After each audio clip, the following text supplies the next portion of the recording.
What were we talking about? Sam Isles. He's coming along. Yeah, he's a cool bloke. I like him. Yeah, I really do enjoy the stuff he puts out as well too. Wow, there's so much to talk about that's just happened over the last week alone in the whole four-wheel drive sphere. Do you want anything you want to add? Well, apart from me losing my license, which wasn't very fun. Do you want to say that publicly? Are you happy to put that out there? Has it been out there yet? It's not going to get me my license back either way. So that is fair. So this is the first time you'll be saying that, because I want to put this video up before our first video with the podcast as well.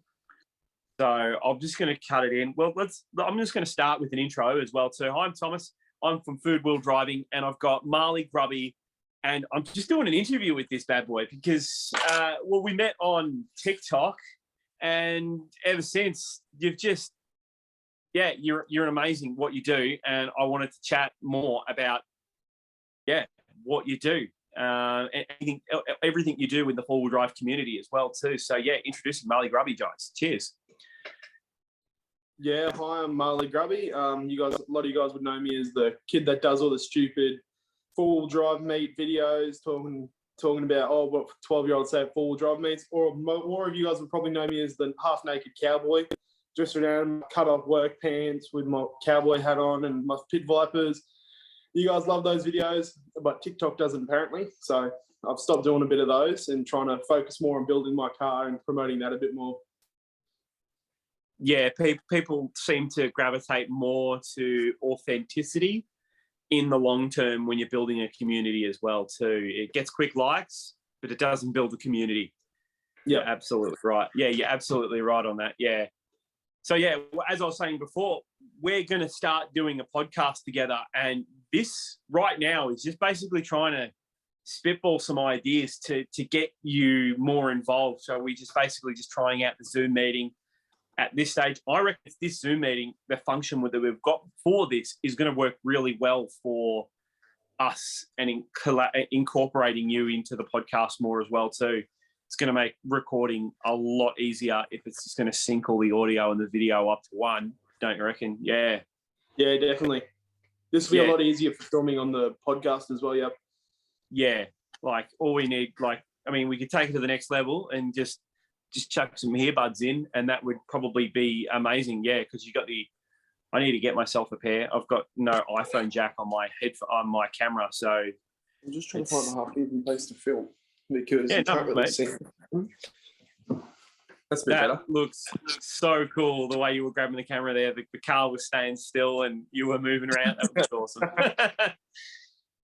So we're starting out a podcast together. We've got Annie from All Access Off Road. That's going to be happening I think that this video will be going up before that.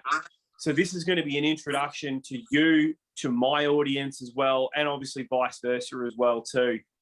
So Marley, how did you get into four-wheel driving? I got into four-wheel driving with my dad. When he was a child, had a lot of four-wheel driving experience with his dad. They used to go up to Rainbow Beach in Fraser and spend 6 weeks at a time out there just using an ice esky and fishing for the rest of the food and all that sort of stuff. Because Granddad, Pop was a lot in the army, so he'd come back for 9 weeks. They'd spend 6 weeks out camping and then 3 weeks just doing family stuff. So, and the dads passed that down to us. We used to go do holidays every Easter holidays and Christmas holidays, go to Fraser and go to Moreton and all those sorts of cool places. My love for more the hardcore four-wheel driving also came from my dad. My dad, when I was younger, my favorite car that he ever used to have was he had a GU 2002 Nissan Patrol, TD42 factory. It was on 35-inch mud tires with 7-inch lift. So even for back like 2007, that was pretty big for back then. Not very many people used to run that sort of lift, so he eventually had to get rid of that because Queensland Police didn't really like that one. So now he's got a Land Rover, and I follow in his footsteps. But instead of the Patrol, I've gone the 80 series. Yeah, you've got Ruby. You called it Yeah. brilliant. Ruby the Still Big needed. Red series. I still need a name for my car. I got Luxy, and I think Luxy needs a better name, honestly. And the Hot Land Cruiser definitely needs a better name. Yeah. So well, what's the dad's? He's got a Landy. What's the specs of that one? Dad's new car, he's got a Land Rover Defender Parenti, which is like the ex-military ones that a lot of people are getting at the moment. He got them way back before everyone had them, before they were cool. He got that for about $8,000 with less than 30,000 Ks on it, fresh out of the army. Wow. So he's basically apocalypse ready. Yeah. It was the first of the 4 JJ1s.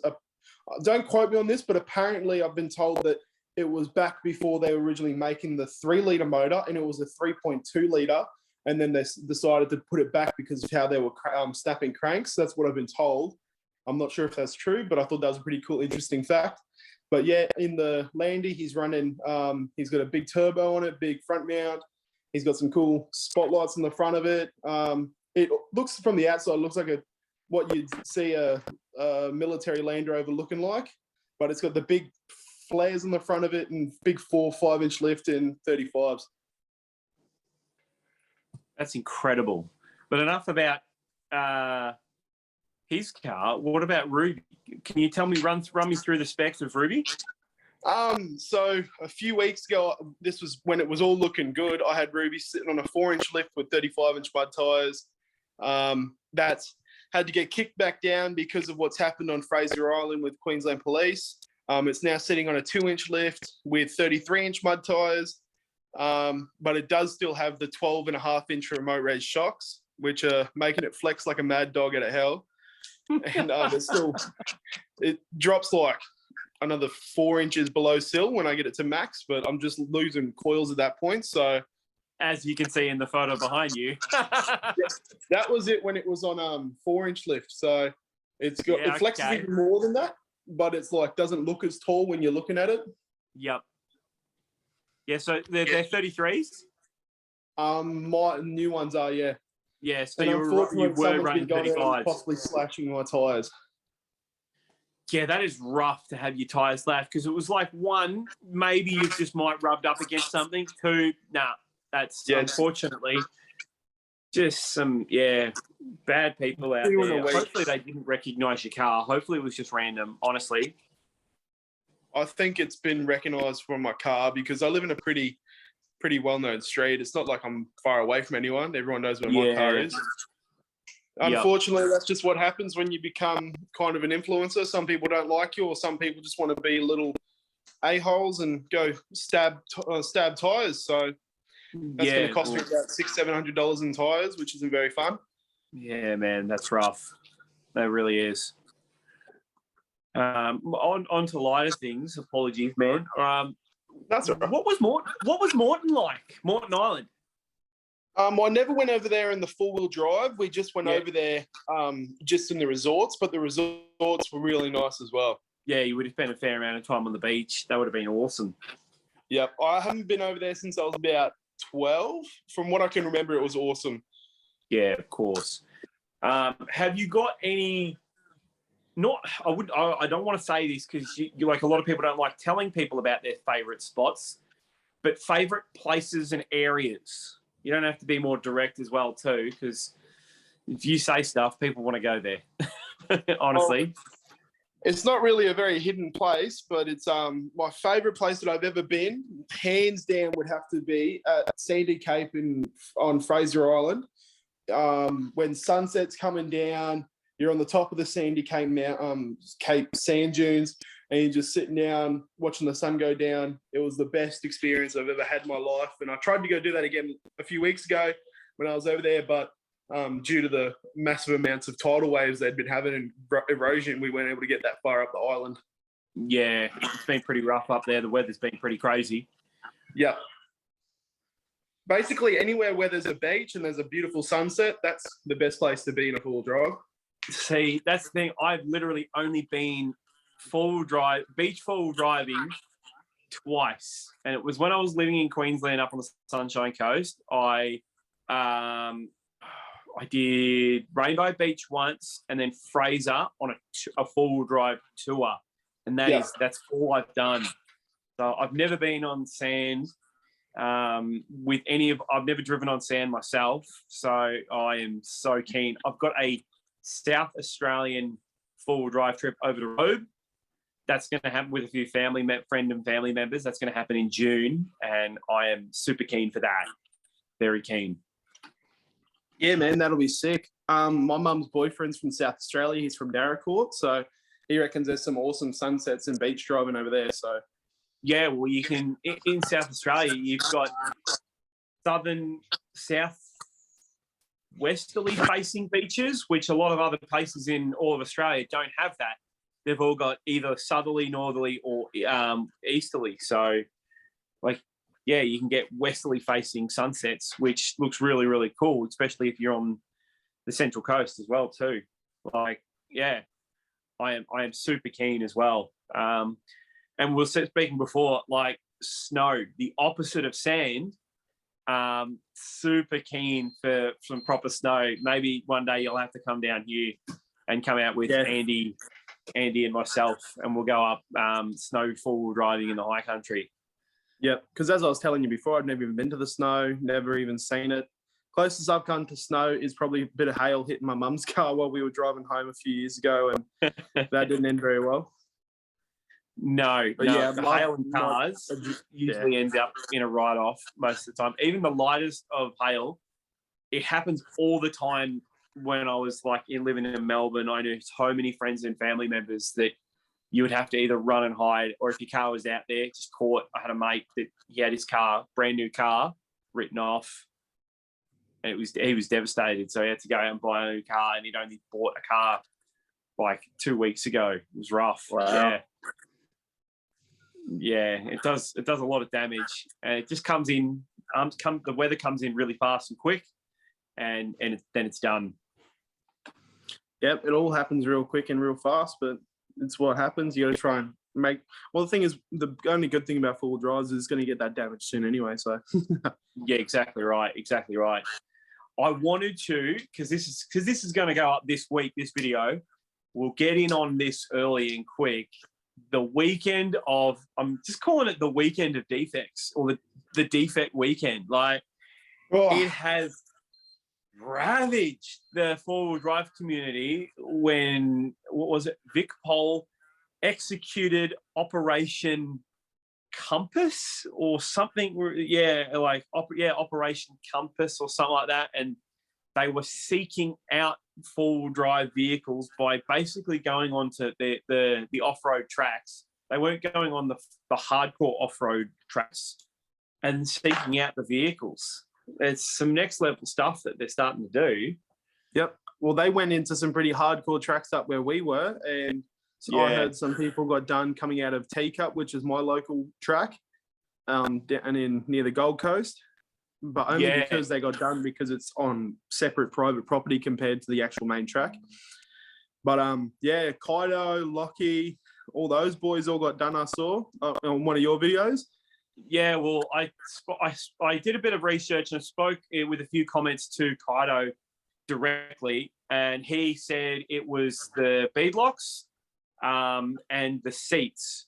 He actually was quite cooperative with the police. The police really didn't know that much. They really didn't want to dabble straight away, but Kaido was really straight up, helped the police with the process as well, volunteered that his seats didn't meet standard as well, because they did have a look at the mod plate as well on that, but they didn't even bother measuring him for the lift on the car. They were just it was too tall. Well, it's the whole because he's done the solid axle swap, it could be different depending on what it is. So I'm not sure what it would be on stock height. I mean, he probably could measure from the back, but they wouldn't be able to measure the front unless they exactly knew down to the millimeter what the modification would be. So, because I would say it would possibly be different on the solid axle swap as well too. Yeah, so we volunteered the seat information, which he's probably just trying out someone's seats for another company or something like that. And he could be trying out new drifter seats for a week. Yeah, and it's this that. So he's gone 99% of the way to get everything engineered. He's obviously just not done the seats properly. And well, like I said, you said before, beadlocks are, I think they're across the nation, beadlocks are legally a no-no. So, yeah. Yep, they've all been blacklisted across the whole of Australia now.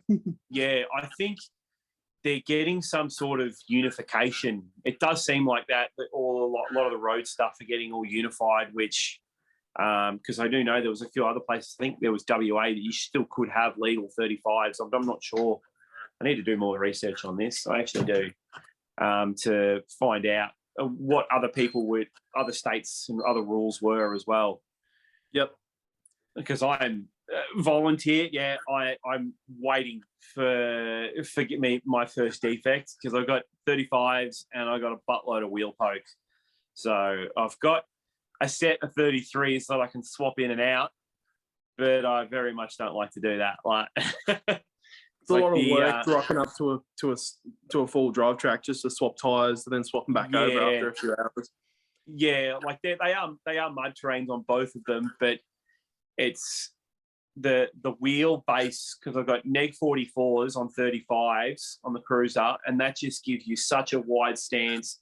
You can drop them down to basically like 20 or 15 PSI. And I got open diffs on the Cruiser as well too. So yep. It just walks up everything and flexes through everything. Like on the Hilux, I need a front locker, a rear LSD, and to go to the same places because it's just not the greatest suspension setup. With torsion bars on the front, leaf springs on the back on the Hilux. It's not going nowhere unless it gets forced to, and the only way to force it is lockers. Yep, I was surprised some of the crazy stuff. Oh, so on the weekend, talking about all the defects and stuff, we had those cops wait for us at Ormo. So as I was saying, I was at Ormo, and a track that I did 2 weeks ago, I thought, oh, easy peasy. I did it 2 weeks ago. It was absolutely smashing down rain, crawled up at no worries. But me being silly, didn't realise that when it's pissing down rain, it's pushing all the mud off of all the rocks. Yeah. So when you go up it after it's just rained, it's just all mud and slurry. And I've tried to climb up this rock face wall and had to go kind of up it and then had to turn around like on a steep angle. And I've fallen both my front passenger and my rear passenger wheels right into these two ruts on a steep hill. And my car's just teeter-tottering on the side. I'll send you some photos if you wanted to add them in. It was not fun. If I was still on my 4-inch, it would have rolled so easy. Sketchy. Yeah, wow. Yeah. I got out of the car. You can ask my mates. I was like shaking like a rattly hamster or something like that. I don't know.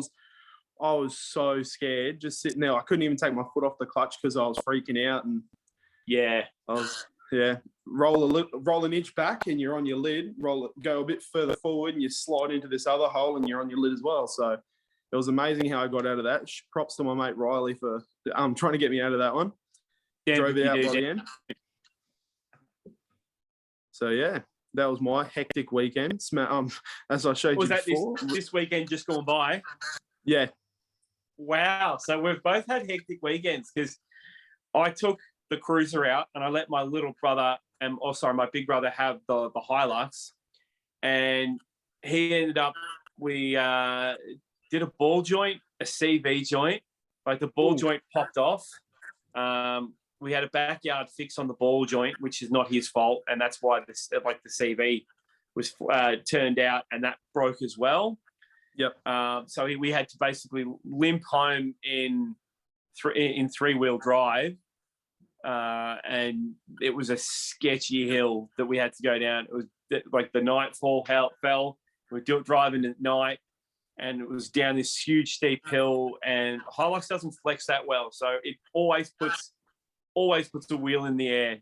I've got constant leaves in the back, and instantly it just springs up, and you feel like it's going to throw you over the nose. That's how much it springs up. It's not a good feeling. I need to put standard leaves back in because constants are not great for full driving at all.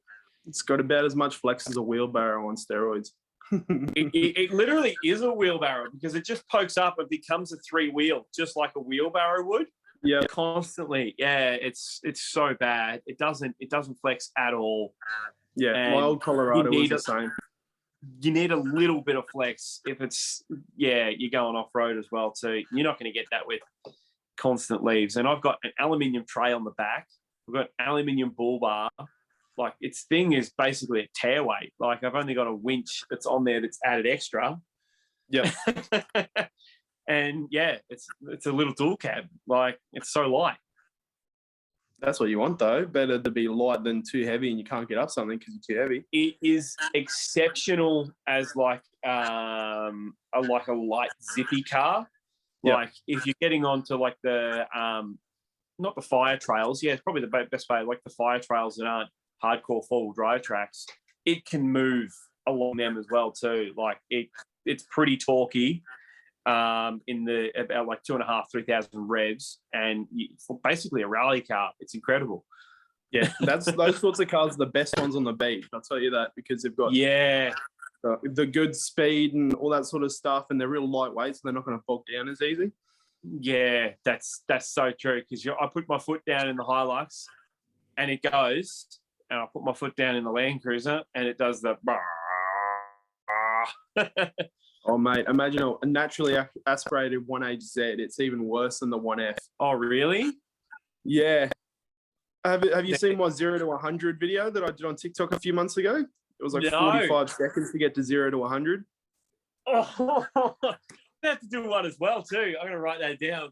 Do a 0 to 100 in the other one. I did the rev challenge, basically, when they just scream out the name of the air engine and then they pull the cable and it's like 2JZ power. I did one on the 1FZ. That was everyone's. I just got a lot of grandpa comments. Oh, you shouldn't be doing that to your car. You'll blow it up. Man, blah, blah, blah. Go fix your car. Yeah, because it's like, because all you can hear is just belt whirring. It's so bad.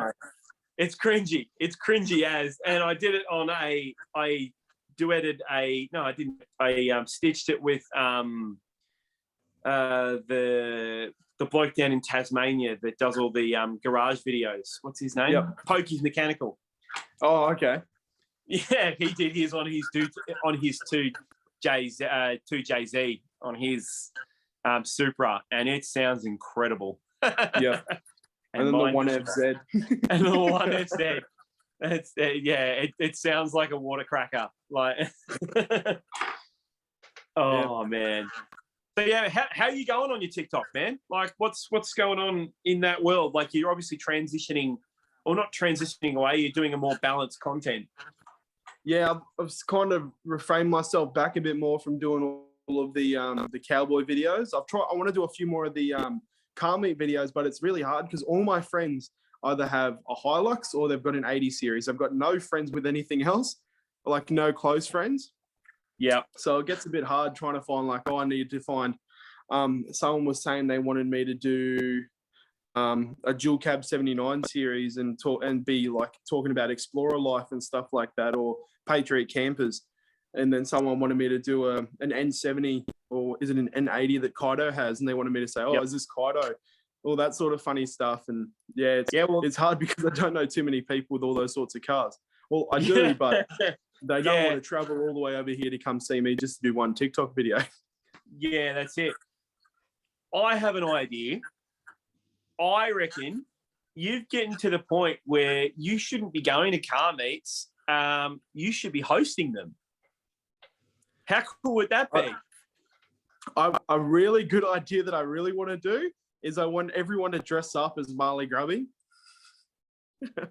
Everyone wearing the exact same outfit, and just imagine you're driving into like a car park and just everyone's wearing short cut-off jeans, cowboy boots, and a hat with pit vipers on. That would be the most amazing thing ever. I would love to see that happen. Like, I want to start up I know it sounds lame, I want to start up a Facebook group so we can actually organise car meets and stuff like that. Yep. I've got a little bit like that down where I am. I have to actually go into the city in Melbourne to get that stuff. So I'm trying to work on a community myself as well too. I was going to say there would be opportunity to jump in there as well. You could do north and I could do south and try and organise stuff like that. I was supposed to be organising a meet at one of our local DFOs, which is a big. I'm not sure if you guys got those down in Victoria. We do, yeah. Yep. Well, we've got a big DFO car park next to the Brisbane City Airport, and they do a lot of JDM car shows out there. But we wanted to do a big four-wheel drive one. But that one kind of fell through. Just a bit of miscommunication between me and some of the boys, and one of them's having a baby, so we thought we might take it back a little bit and do it. Hopefully, when I get my license back, which will be good.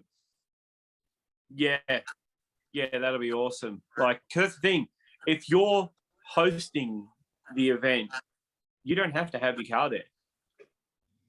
Like everyone and no one's seen it, and no one's actually seen it in person. That's the thing. Everyone, whenever people do see it though, it's so funny.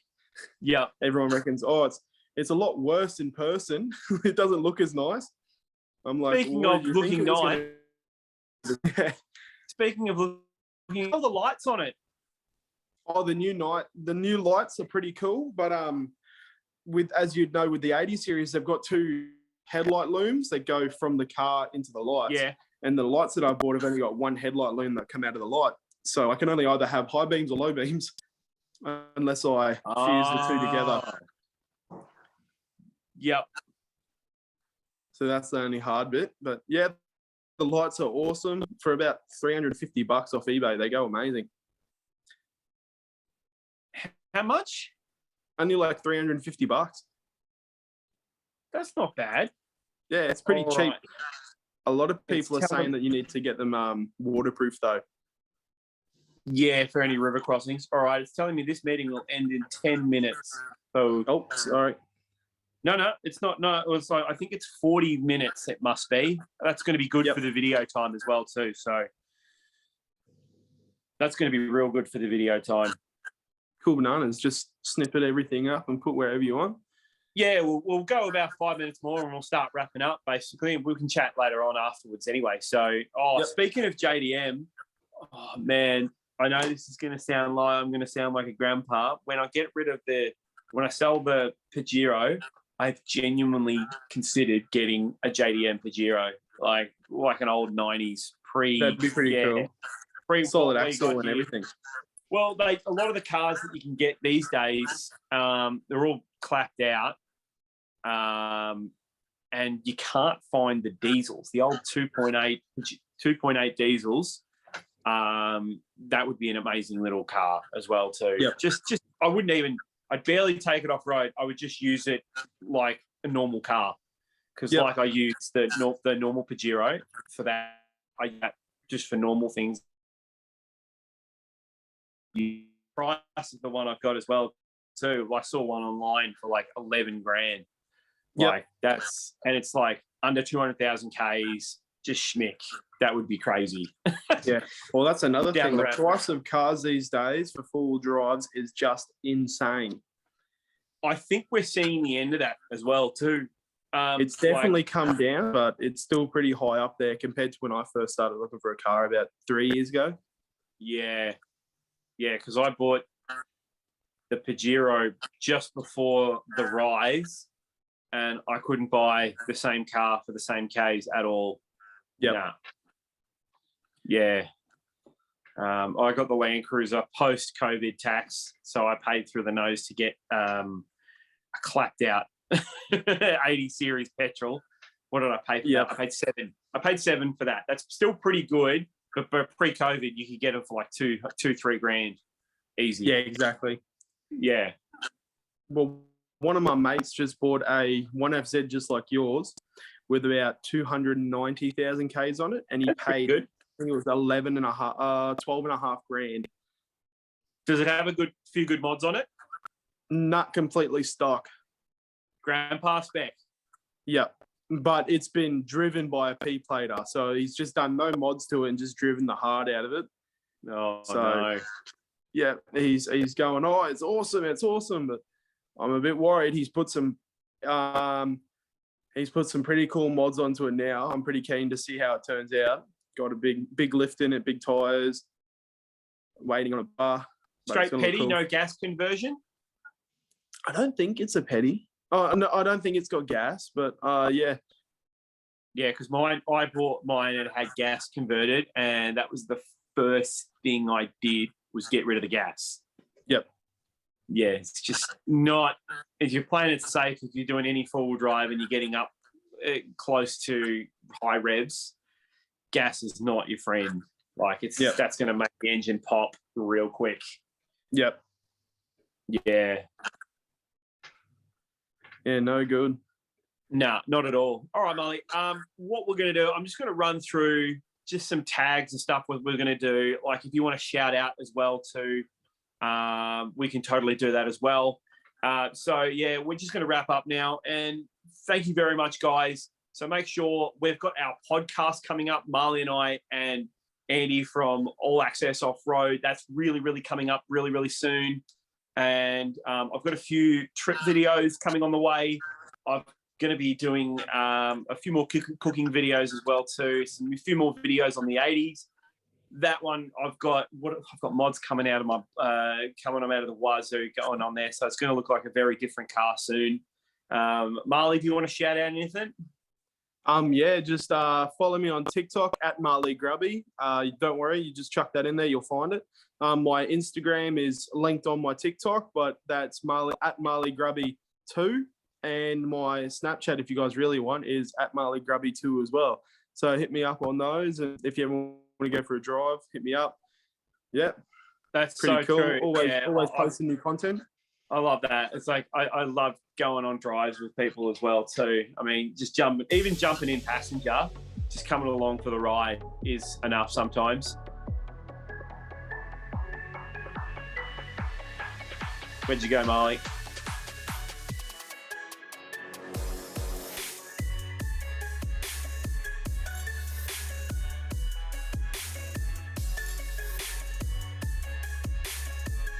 All right, Marley dropped out, but I'm going to still keep it going as well. I'm just going to end up there. Thank you very much, guys. Once again, it's Thomas from Food Wheel Driving. Make sure you hit me up on Instagram. Make sure you hit me up on TikTok.